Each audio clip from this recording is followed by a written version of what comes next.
qui sont plus lourdes en termes budgétaires, mais qui sont aussi plus performantes en termes de durée de mission et d'autonomie en mission. Aujourd'hui, le projet qu'on est en train de mener dans le cadre FUI, il est centré sur l'aérostat, sur la gamme dite standard. Il est allé jusqu'à la définition préliminaire de la gamme dite premium.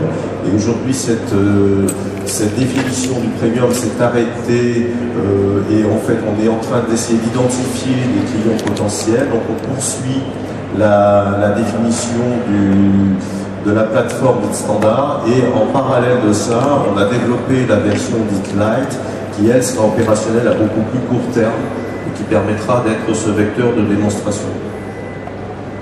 Les performances des plateformes sont identifiées ici. Donc la partie light, la première colonne montre bien qu'effectivement on n'est pas sur un système parfaitement autonome.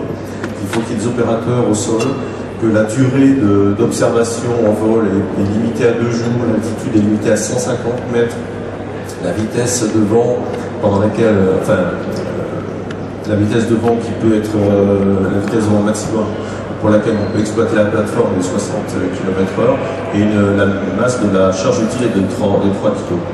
C'est un ballon qui va peser 25 kg, qui fait grosso modo 30 mètres cubes, c'est relativement petit. Ça fait 2,60 m de diamètre par 8,30 m de long. C'est un ballon profilé, un peu du style de celui qui est en l'air aujourd'hui, sauf qu'il n'est pas très donné.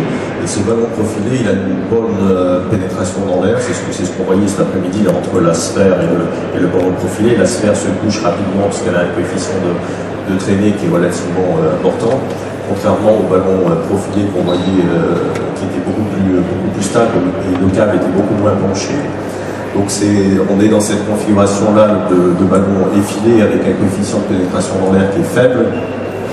Donc la version light, c'est une version qui est aujourd'hui en prototypage et qui va sortir en validation très bientôt. La version standard, on passe sur un système qui est autonome, donc là c'est vraiment les spécifications du projet FUI, avec 30 jours de persistance en vol, 150 mètres, mise en opération jusqu'à 1000 mètres d'altitude. Ça compte beaucoup pour le dimensionnement du ballon. En fait, il y a une espèce d'effet boule de neige. Si vous voulez avoir un ballon toute latitude, tout temps, toute latitude et tout site d'opération, ça veut dire également toute altitude de mise en opération. Si vous êtes à 1700 mètres au niveau de la mer, ça change fondamentalement le diamètre. Changeant le diamètre du ballon, vous changez la résistance à l'air et vous changez également les efforts mécaniques dans le câble, donc probablement le dimensionnement du câble, donc probablement la masse à lever, donc probablement le volume du ballon. Aujourd'hui, sur le standard, on est sur un toute latitude, tout temps, sur du 410 mètres cubes, ce qui est quelque chose qui fait 23 mètres de long par 6 mètres de diamètre et qui pèse 220 kg. Donc celui-là est en phase de développement. On va faire la RCD, la revue de conception détaillée très bientôt. Et le premium dont je vous parlais précédemment, qui lui est arrêté sur la définition préliminaire, et quelque chose qui vise une charge utile de 30 kg jusqu'à 300 mètres d'altitude, mise en opération à 1700 mètres, et avec des résistances, enfin des vitesses de vent acceptables pour le ballon jusqu'à 110 km/h. C'est un ballon qui va être légèrement plus gros, forcément, qui va faire 26 mètres de long pour 7 mètres de diamètre et 300 kg d'enveloppe.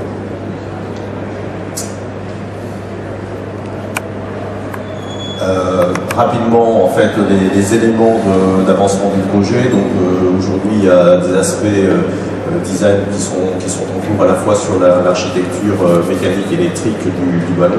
En fait, on souhaite, sans que je ne vais pas forcément rentrer dans tout ce détail, mais ce qu'on souhaite avoir, c'est une plateforme qui accueille le ballon lorsqu'il descend, qui permet de le mettre en sécurité sans qu'aucun opérateur n'intervienne, qui lui permettent de rester au sol en sécurité, capturé par sa plateforme sol, jusqu'à ce que le vent redevienne suffisamment faible pour remonter, et sans que l'opérateur ait besoin d'être présent jusqu'à une certaine limite de vent qui aujourd'hui est fixée autour des 110 km/h. Le ballon, pour ces raisons-là, le design du ballon est un design fail-safe, dans la mesure où un événement, une défaillance d'un composant ou d'un système ne doit pas amener à un événement catastrophique. L'événement catastrophique pour nous aujourd'hui étant la rupture du câble ou la libération du ballon incontrôlée. Donc en fait, pour développer le design, nous sommes appuyés sur un certain nombre de choses, donc, en particulier sur des données météorologiques mondiales qu'on a l'habitude de traiter chez Zodiac pour des applications plus haute altitude. Donc là, ça donne une idée de la... En fait, ce qu'on a voulu montrer ici, c'est sur l'axe vertical, c'est la portance, sur l'axe horizontal, nous avons l'altitude du sol par rapport au niveau de la mer. Ce qu'on voit, c'est l'étendue de la tâche, ce sont tous les points qu'on a pu relever, tous les points avec une cartographie de 2,5 km par 2,5 km sur Terre qui permettent d'étalonner finalement quelle est la variation de portance due aux variations de conditions atmosphériques, aux variations d'altitude auxquelles on se trouve, et donc aux variations de conditions atmosphériques entre le jour et la nuit essentiellement. Donc ça permet de dimensionner l'enveloppe. Alors là aujourd'hui on a fait un dimensionnement pour l'exemple qui est basé sur toute latitude, toute période dans l'année, mais on peut effectivement le réduire à une zone d'intérêt qui lui effectivement elle va permettre de designer un ballon beaucoup plus spécifique, moins demandant en termes d'hélium et aussi moins demandant en termes de tenue mécanique. Ce qu'on applique également pour connaître les vitesses de vent au sol et regarder le taux d'opérabilité, l'intérêt étant de voir que effectivement la plupart du temps on est sur 90% du temps, on doit avoir une opérabilité, c'est-à-dire des vents au sol qui sont suffisamment bas pour permettre que le ballon soit opéré. Et c'est comme ça en fait qu'on a déterminé le design, c'est comme ça qu'on a déterminé la limite du vent au-delà de laquelle, enfin en deçà de laquelle le ballon doit pouvoir voler pour obtenir une opérabilité de l'ordre de 90%. Idem pour les conditions d'environnement, alors cette fois-ci liées à la foudre.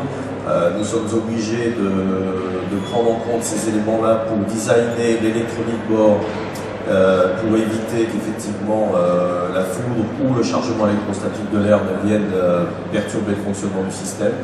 Donc on est amené à regarder l'impact de la foudre avec des partenaires industriels et avec l'ONERA pour designer en particulier le câble et la protection, le blindage qu'on va appliquer à la fois au câble et à la fois à l'électronique. Bon, le ballon est une assez bonne antenne, donc on doit aussi travailler, ça c'est quelque chose qui devra être mis en œuvre, on doit aussi travailler sur des systèmes de détection de la foudre suffisamment tôt en amont pour pouvoir mettre le ballon en sécurité. Ce qui n'est pas forcément évident, parce que dès que les nuages se rapprochent, la foudre peut se rapprocher, en fait l'effet d'antenne capture l'éclair, et donc il faut qu'on soit capable, au-delà des 400 mètres, d'agir de manière à descendre le ballon avant l'impact de la foudre. La configuration de l'architecture système, elle est basée sur 4 parties. La partie basse, c'est la partie sol, la partie haute et la partie bord. La partie gauche est la partie plateforme, la partie droite est la partie payload. Ce qu'il faut retenir de ce diagramme, c'est que l'ensemble des informations descendent au travers de la fibre optique ou des fibres optiques qui sont dans le câble. La partie payload et la partie nacelle de servitude, c'est celle qui collecte les données des capteurs et commande les actuateurs, est associée à un contrôleur bord. Et l'ensemble des informations est descendu donc par 2 fibres qui peuvent être ségrégées, une fibre dédiée à la charge utile, une fibre dédiée à la servitude. Au sol, c'est pareil, les 2 segments sol sont ségrégés, ce qui permet de gérer indifféremment la plateforme et la payload par le même ou des opérateurs différents. Bon, après évidemment, ça sont des exemples de la plateforme sol de capture du ballon et du packaging. Et puis on va passer à la payload rapidement avec Denis Choumartin de CS. Merci Jean-Marc. Bonjour à tous. Donc, c'est un projet collaboratif, on collabore également pour les présentations. Donc CS, on est en charge des charges utiles et des stations sol. Donc qu'est-ce qu'on va pouvoir mettre sur la gamme des 3 ballons. Donc tout ça, ça a été élaboré avec des discussions, suite à des discussions avec les end users. Donc sur le plus petit ballon qui va être disponible prochainement, donc, on envisage d'emblée d'embarquer une caméra hémisphérique sur laquelle je vais revenir et d'embarquer une caméra panoptique. Donc plutôt une fonction de type identification de cibles, identification de menaces, donc très utile en sécurité de site, sécurité maritime par exemple. Toutes les charges utiles qu'on va développer, donc surtout pour les ballons standards et premium, vont être très orientés client and user, c'est-à-dire qu'on va vraiment essayer d'offrir une plateforme modulaire qui pourra évoluer en fonction donc, des besoins. Typiquement, donc, sur le Horus standard, on va pouvoir embarquer une charge utile de l'ordre de 20 kg, donc modulaire. Typiquement, on aura la capacité d'emport de mettre du radar, du radar Pulse ou FMCW, des relais radio, relais GSM. Sur le ballon premium, on aura une capacité de 30 kg, donc avec des possibilités donc, de type phonique qu'on a déjà identifié ou des capteurs très spécifiques. On a des end-users très différents qui vont du secteur défense au secteur électronucléaire avec la gestion des crises majeures en électronucléaire. Sur ce projet, donc, au niveau de CS, on a développé deux innovations majeures. Donc, d'une part, une caméra hémisphérique qu'on retrouve ici, qu'on a appelée Syscope 360. C'est une caméra donc, qui permet une grappe de caméra unitaire qui utilise des nouvelles technologies, un peu équivalentes à des GoPro, que tout le monde connaît aujourd'hui. Donc, ce sont des capteurs unitaires qui sont UHD, ultra haute définition, 5 mégapixels. Et on en a associé 7 pour couvrir l'ensemble du champ, ce qui nous permet d'avoir une caméra 35 mégapixels. Je n'en dis pas plus, vous pourrez venir la voir sur notre stand Horus. La deuxième innovation concerne le système radio. Donc on a la possibilité d'élever des antennes sur le ballon, mais plutôt que d'élever des antennes et d'avoir des pertes très importantes dans le câble, on a décidé d'embarquer également les émetteurs sur le ballon, ce qui nous permet d'avoir, au travers d'un protocole IP donc, qui s'appelle ED137, qui est déjà utilisé au niveau des communications dans l'air traffic management. Donc ça nous permet d'avoir une excellente qualité radio et de bénéficier donc d'une grande portée au niveau des émetteurs. Ça c'est déjà fonctionnel et vous pourrez voir aussi le système sur notre stand. Pour la station sol, donc la station sol elle a trois missions. D'une part la supervision technique de la plateforme, donc le maintien à poste des ballons captifs, la supervision technique de la payload, donc de la charge utile, et puis l'exploitation de la charge utile. Donc là, il y a trois principales missions, donc l'exploitation temps réel des données qui descendent, qu'elles soient radio, qu'elles soient d'observation, l'enregistrement, et puis une exploitation plus opérationnelle. Et là aussi, je vais très vite. Donc ça, c'est juste... Une minute pour conclure. Voilà, c'est largement suffisant. Donc au niveau, on a développé un player spécial pour s'adapter à notre Syscope 360. Donc il faut arriver à merger des flux optiques et donc, qui ont des orientations, des directions très différentes. Donc on reconstitue sous forme polaire ou sous forme panoramique donc l'image hémisphérique. Mais on peut aussi l'exploiter avec stabilisation ou sans stabilisation au niveau de chaque flux Full HD. On a la possibilité aussi d'utiliser les images qui viennent du ballon dans notre système, dans notre C2, c'est un petit système de combat pour les zones portuaires qu'on a développé qui s'appelle Maritime Warning and Protection System. C'est un système donc, qui permet de déporter des senseurs qui observent un même théâtre opérationnel. Donc là on est vraiment dans du système temps réel de traitement de l'information. On a également, pour finir, la possibilité d'utiliser les données issues du ballon pour de la gestion de crise. Donc, nous avons une filiale qui s'appelle Diginex, qui est basée à Aix-en-Provence et qui développe pas mal d'outils au travers des données géoréférencées, donc qui permettent une certaine interopérabilité entre acteurs. Typiquement gestion de crise, il faut fédérer les forces de police avec les premiers secours et obtenir, Horus va apporter une composante temps réel sur le théâtre des opérations. Voilà, donc juste, Jean-Marc en a déjà parlé. Au niveau du calendrier, on n'est pas tout à fait prêt. Juin 2015 pour le ballon Horus Lite, le premier ballon, avec des démos officielles qui auront lieu à ce moment-là. Donc on sera présent donc, au futur salon SIAM. le ballon standard, donc les essais auront lieu sur toute l'année 2016. Et pour le ballon premium, ça va dépendre un peu des besoins clients. Voilà, merci à tous. Merci Monsieur Chaumartin. Merci Monsieur Charbonnier. On va prendre quelques minutes pour poser des questions. On a un peu débordé sur la présentation. Si vous avez des questions, au moins une minute ou deux.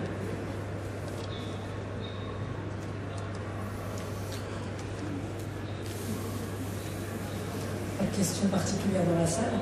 De coutume, le chairman va vous embêter un peu, mais très court, parce qu'on n'a pas de temps, pas beaucoup de temps. Moi, je suis étonné du peu d'aéronefs télépilotés captifs que l'on voit sur le marché.